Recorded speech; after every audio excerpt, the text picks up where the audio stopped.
नमस्कार दोस्तों, स्वागत है आपका अपने यूट्यूब चैनल पे। आज हम 16 अप्रैल का करंट अफेयर करने वाले हैं। चलिए शुरू करते हैं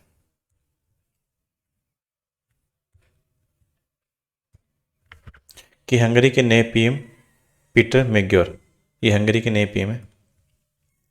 हंगरी की राजधानी क्या है? हंगरी की राजधानी बुडापेस्ट है। और जो हंगरी में जो ग्रासलैंड पाए जाते हैं उसका नाम क्या है? पुस्ताज है। और हंगरी में एक रिवर है, डेन्यूब रिवर है। तो आपको ये 2 से 3 बातें हंगरी की याद रखनी है। तो हंगरी के नए पीएम पीटर मेग्योर है। अभी एक ये इम्पोर्टेंट है कि अभी ऑस्ट्रेलिया में पहली बार कोई महिला उसकी आर्मी चीफ बनी है। क्या नाम है उसका? सुसान कोयल। सुसान कोयल कौन है? ऑस्ट्रेलिया में पहली बार उसकी महिला सेना प्रमुख आर्मी की चीफ है। फर्स्ट टाइम कोई लेडीज बनी है ऑस्ट्रेलिया में, तो सुसान कोयल। अब इसराइल ने ईरान पे और यूएस ने ईरान पे हमले किए थे। उन दोनों ने 2 ऑपरेशन चलाए थे। लॉयंस लॉयंस रोड्स मतलब शेर की दहाड़, तो ये इसराइल का है। इसराइल ने ईरान पे लॉन्च किया। और एपिक फ्यूरी ये अमेरिका ने ईरान पे लॉन्च किया। अब खेलो इंडिया 2000 विंटर गेम्स हुए थे 2026, इसमें पहला स्थान इंडियन आर्मी ने प्राप्त किया है। खेलो इंडिया विंटर गेम्स याद रखना, पहला स्थान इंडियन आर्मी ने।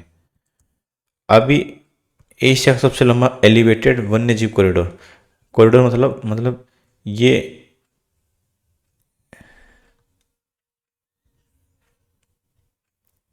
वन्य जीव अभयारण्य है। तो इसके बीच में से अपना रास्ता जा रहा है, ठीक है, नेशनल हाईवे जा रहा है। अब ये नीचे से नहीं जाएगा, ये ऊपर ब्रिज बना दिया तो ये ऊपर से जाएगा। ये दिल्ली देहरादून एक्सप्रेस वे उस पर बना है। और ये कौन से नेशनल पार्क से जाएगा? राजाजी नेशनल पार्क है उत्तराखंड में, उससे उसके अंदर से जाएगा। और उसके इसकी लंबाई कितनी जाएगी कॉरिडोर की? 12 किलोमीटर, मतलब 12 किलोमीटर लंबा ब्रिज बनाया है। और ज़मीन से इसकी ऐड दी है, तो उसके ज़मीन के नीचे से वन्य जीव जाते रहेंगे। पहले क्या था कि इस जो वन्य जीव था इसके अंदर से सड़क बनी थी। तो यहाँ पे सड़क से मतलब कोई वन्य जीव आता था मोटर गाड़ी की टक्कर से, वो उसकी मौत हो जाती थी। तो उससे बचाने के लिए, उन वन्य जीवों को बचाने के लिए इन्होंने क्या किया कि एक एलिवेटेड कॉरिडोर बनाया। मतलब ये हाइट पे रहेगा, नीचे से वन्य जीव आपकी जा सकते हैं आराम से। अभी खबरों में रहा है एक त्रिलोचन पोखरेल एयरपोर्ट। तो एग्जाम में आपको पूछ लिया त्रिलोचन पोखरेल एयरपोर्ट कहाँ पे है? तो ये सिक्किम के अंदर है। त्रिलोचन पोखरेल एयरपोर्ट सिक्किम के अंदर है। और सिक्किम कौन से आर्टिकल में? 371 एफ में आता है। 371 एफ में सिक्किम आता है। रणजी ट्रॉफी का पहली बार खिताब किसने जीता है? जम्मू कश्मीर जीता है। ये 67 सालों के इतिहास में पहली बार किसी टीम ने इतिहास जीता। मतलब कौन सी टीम ने पहली बार जीता है? जम्मू कश्मीर ने पहली बार जीता है। एक ब्लू बॉन्ड होता है जिसका नाम LKR है। ये ब्लू बॉन्ड किसका है? ये श्रीलंका का है। अच्छा, इसको ट्रेड कौन करता है? इसको इंडिया के इंटरनेशनल फाइनेंशियल सर्विसेज सेंटर द्वारा इसको ट्रेडिंग की जाती है। ट्रेडिंग मतलब ये शेयर मार्केट होता है ना उसमें। तो उसके बारे में बता रहा है कि ये ब्लू बॉन्ड होता है। वो ब्लू बॉन्ड का नाम क्या है? LKR। अच्छा, LKR पूछ ले, LKR का संबंध किस देश से? तो श्रीलंका से है। ये श्रीलंका का बॉन्ड है जिसको इंडिया अपने इंटरनेशनल फाइनेंशियल सर्विस सेंटर द्वारा ट्रेड किया जाता है। अब एक प्रोजेक्ट हनुमान है। ये प्रोजेक्ट हनुमान क्या है? ये जो ह्यूमंस और हाथियों के बीच में जो संघर्ष होता है ना, कई बार हाथी पागल होके गांव में रहते हैं, गांव में आके वो तोड़फोड़ करते हैं, मकानों को गिरा देते हैं, आदमियों को मार देते हैं। तो उससे बचाव के लिए हाथियों को वहीं पे फॉरेस्ट में या वनों में रोकने के लिए ये प्रोजेक्ट हनुमान चलाया गया है। ये प्रोजेक्ट हनुमान कौन चलाए? आंध्र प्रदेश ने चलाया। आंध्र प्रदेश ने चलाया। महात्मा एक ग्रेट कम्युनिकेटर, ये किताब है। किताब के लेखक कौन है? धीरज काकड़िया। महात्मा एक ग्रेट कम्युनिकेटर। अभी भारत ने जनगणना 2027 का लॉन्च किया कि 2027 में इंडिया की डिजिटल क्या होगी? जनगणना होगी, डिजिटल होगी। अच्छा, इसका मेस्कोट आपको एग्जाम में पूछ सकता है। तो इसका मेस्कोट क्या हो जाएगा? इसका मेस्कोट है प्रगति और विकास। इसके 2 मेस्कोट है, प्रगति और विकास।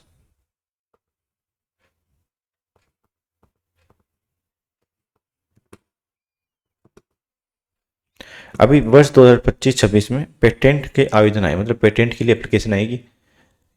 पहले पेटेंट क्या होता है? मतलब आपको नई तकनीक विकसित की है या नई कोई चीज़ आपने विकसित की है, तो उसके लिए आपको एक वो मिलता है पेटेंट। उस पर आप कोई वो चीज़ सेम आपने बनाई है तो सेम कोई दूसरा नहीं बना सकता। दूसरा बनाने के लिए आपसे पहले परमिशन लेनी पड़ेगी या आपको रॉयल्टी देनी पड़ेगी। तो ये इसके लिए एक आवेदन आता है, पेटेंट एप्लीकेशन, फिर सरकार का मंत्रालय के पास जाता है, मंत्रालय उसको लगता है कि हाँ ये नई चीज़ है तो उसको अप्रूव करती है। तो ये आवेदन मैक्सिमम कहाँ से है, मैक्सिमम तमिलनाडु स्टेट से हैं। तो इस बार कितने टोटल आवेदन आए, 1,44,000, मतलब 1,44 लाख एप्लीकेशन टोटल आए। ये पिछले साल से 30% एक्स्ट्रा है, पिछले साल से 30% एक्स्ट्रा है।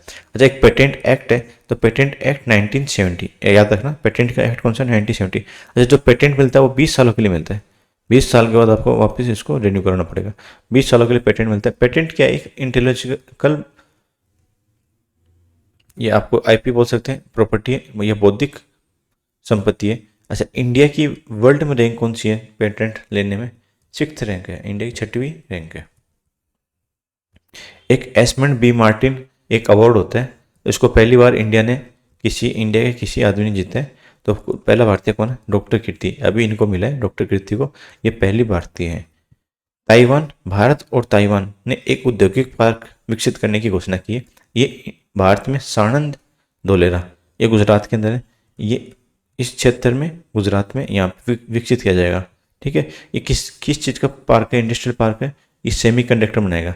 अच्छा, ताइवान की कौन सी कंपनी आएगी इधर, एलिगेंस कंपनी आके इधर इंडिया में ये बनाएगी सेमीकंडक्टर में ताइवान 90% सेमीकंडक्टर ताइवान वर्ल्ड को एक्सपोर्ट करता है। पूरे विश्व को सबसे ज़्यादा एक्सपोर्ट 90% कौन करता है, ताइवान करता है। अच्छा, औद्योगिक पार्क में नेक्स्ट 5 सालों में 12,000 जॉब मिलेगी, इससे इंडिया को क्या फ़ायदा है। अभी दिल्ली का नया एलजी तरणजीत संधू, इनको बनाया गया, जो पुराना थे विनय कुमार सक्सेना, इनको लद्दाख भेज दिया गया, तो लद्दाख के एलजी हो गए। और अभी दिल्ली के कौन है, तरणजीत संधू। अभी लेमेती एक एक्सरसाइज होती है, मिलिट्री एक्सरसाइज होती है, ये इंडिया और सेशल्स के बीच में होती है। इंडिया और सेशल्स के बीच में कौन सी होती है, लेमेती। अभी आरबीआई ने एक रणनीति की घोषणा की, उसका नाम है उत्कर्ष रणनीति। ये आरबीआई ने इसको घोषणा की। इसमें क्या है, ये आरबीआई की है, ये मध्यम अवधि के लिए रहेगी, मतलब मध्य अवधि मतलब अप्रैल 2026 से स्टार्ट है, मार्च 2029 तक, मतलब 3 साल तक रहेगी। इसमें क्या करेगी, इसमें इस रणनीति के तहत ये करेंसी मैनेजमेंट करेगी, कौन, आरबीआई।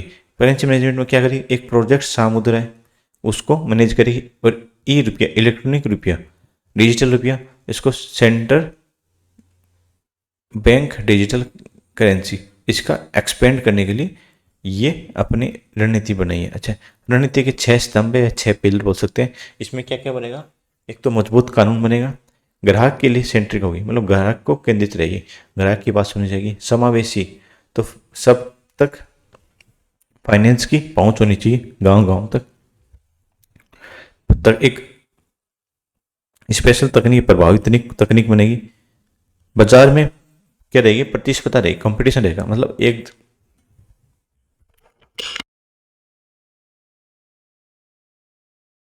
बाजार एक व्यक्ति का नहीं रहेगा, अंबानी अडानी का नहीं रहेगा, सबके बीच में रहेगा, मतलब कोई भी आके इसमें कम्पीट कर सकता है, तो वो प्रतिस्पर्धी बाजार रहेगा। और इसको भविष्य के लिए तैयार किया जा रहा है, अभी 3 नए आईटी प्लेटफॉर्म बनाए गए हैं, सुपरकॉम्स, ई जुडिक्शन पोर्टल और सी सेक। ये अभी सेबी ने बनाए। सेबी का अभी नया चेयरमैन कौन है, तरुण कांता पांडे। और इसकी अभी जो इससे पहले जो थी प्रेसिडेंट, तो एक फीमेल थी, पहली महिला थी, कौन थी पहली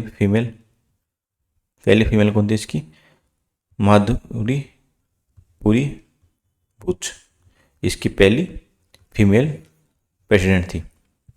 अभी प्रोजेक्ट गंगा लॉन्च किया गया, यूपी ने लॉन्च किया। अच्छा, प्रोजेक्ट गंगा नाम से आपको कंफ्यूज नहीं हो रहा कि गंगा नदी के लिए किया गया, नहीं, ये जो ग्रामीण क्षेत्र है उसमें हाई स्पीड इंटरनेट प्रदान करने के लिए ये किया गया है, हाई स्पीड इंटरनेट प्रदान करने के लिए यूपी में प्रोजेक्ट गंगा। ठीक है दोस्तों, आज के करंट अफेयर यहीं समाप्त होते हैं, अपन मिलेंगे नेक्स्ट वीडियो।